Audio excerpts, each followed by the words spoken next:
And I made a kind of commitment back in the 70s that I would come whenever I could, so to Japan, because everything here seemed to be so perfect.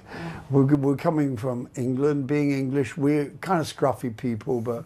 Eric Clapton has lived long enough to see music change many times.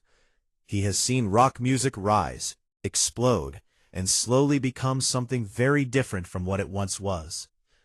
When people look at him, they see awards, fame, sold-out shows, and legendary songs. But behind all of that success, Clapton often speaks like a man who remembers loss more than victory. When he talks about underrated bands, he is not talking like a critic or a historian.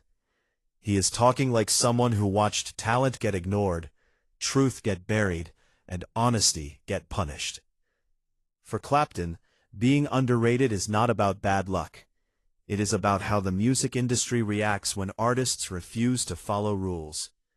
He believes many great bands were pushed aside, not because they failed, but because they made people uncomfortable. They were too real, too raw, too unwilling to be shaped into products. One of the first examples Clapton often reflects on is Cream, the band that helped define his early career. Cream is often called a supergroup, but Clapton never liked that label. To him, Cream was not a safe or planned project. It was three strong personalities coming together with no clear limits. The music was loud, long, and wild. Songs stretched far beyond radio length. Solos were not polished performances, but risky explorations. Cream did not try to be neat or predictable, and that made people nervous. Critics often focused on the chaos instead of the creativity. Promoters worried because the band could not be controlled easily. Over time, Cream became known more for its tension than its influence. Clapton feels that history reduced the band to a story about conflict, instead of recognizing how much they helped shape modern rock music. He believes Cream was misunderstood on purpose, because it was easier to label them as a problem than to accept how much they challenged the system. This same pattern continued with Blind Faith. Blind Faith was formed at a time when expectations were dangerously high. People wanted instant greatness. They wanted perfection right away. Blind Faith released only one album, and instead of being allowed to grow, they were judged immediately. Clapton has often said that the band was not given time to become what it could have been.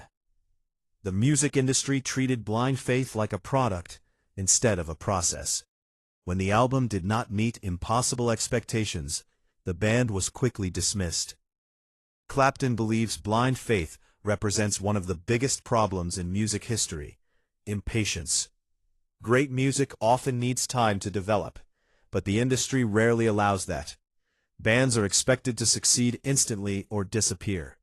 Blind Faith disappeared not because they lacked talent, but because they were not allowed to breathe. Clapton sees this as a form of quiet destruction. No scandals, no loud failures, just pressure and disappointment applied too fast. As Clapton looks back, he often talks about how these experiences taught him that the music world does not reward honesty. It rewards control. It rewards artists who can repeat the same sound again and again. Bands that change, experiment, or show weakness are treated as risks. Clapton learned early that being real could cost you your place in history. These lessons shaped how he viewed other bands that followed similar paths. When Clapton names underrated bands, he is not making a list. He is pointing to a pattern where great music is ignored because it does not fit neatly into a marketable shape. For him, this is not just about the past. It is a warning about how easily truth can be forgotten when it becomes inconvenient. Among all the bands Eric Clapton speaks about, Derek and the Dominoes holds the most pain. This was not a band created for fame or success. It was created during one of the most difficult periods of Clapton's life. The music came from deep emotional struggle. Love, loss, addiction, and confusion were not hidden behind clever words or catchy hooks. They were placed directly into the songs. Clapton has described this time as one where music was the only way he could survive emotionally. The band's most famous work was not meant to impress listeners. It was meant to express feelings that could not be spoken. At the time, many critics did not know how to respond. The music felt too personal, too exposed, too uncomfortable. Instead of engaging with it, many chose to dismiss it. Clapton believes Derek and the Dominoes were underrated because they showed too much truth. People were not ready to face that level of honesty. Only years later did the album gain the respect it deserved. The band had fallen apart, and the moment had passed. Clapton often connects this experience to his view of the band Free.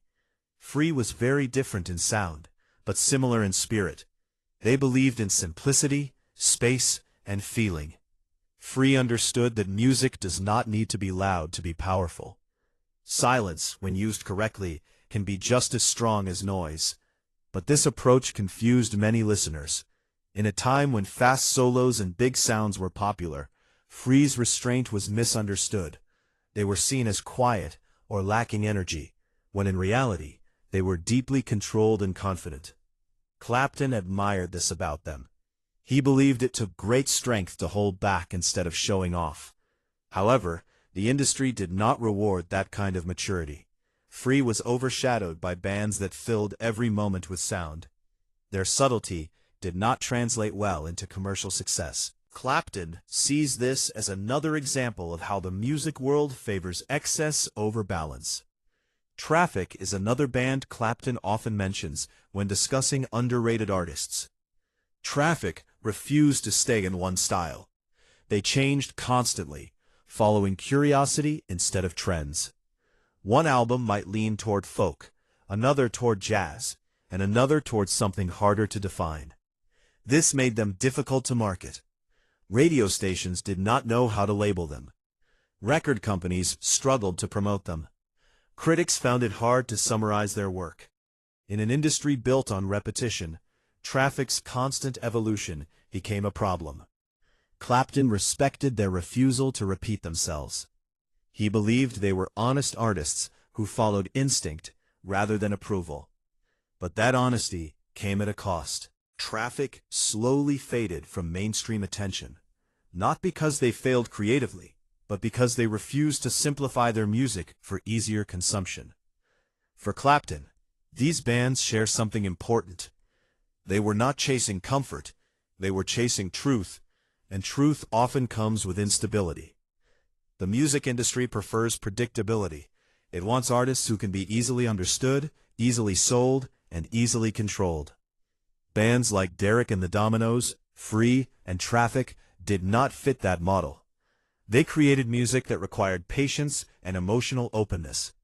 Clapton believes that many listeners missed out because they were taught to expect simplicity instead of depth. When music asks too much from the listener, it often gets ignored. This is why Clapton speaks with such frustration when he looks back. He feels that history remembers what is convenient, not what is important. As Eric Clapton reflects on these bands, his conclusion is not hopeful, but honest. He does not believe the music industry has changed very much. It still rewards obedience more than originality. Artists who ask difficult questions or refuse to follow trends still struggle to survive. Clapton believes that real music has always existed in a dangerous space. It lives in risk, in mistakes, and in emotional exposure. History, on the other hand, prefers clean stories. It removes the struggle and sells the success. It turns complicated artists into simple legends. Clapton knows this because he has lived it. He has seen how easily pain is erased once success arrives. When he talks about underrated bands, he is not trying to rewrite history. He is trying to remind people of what history leaves out.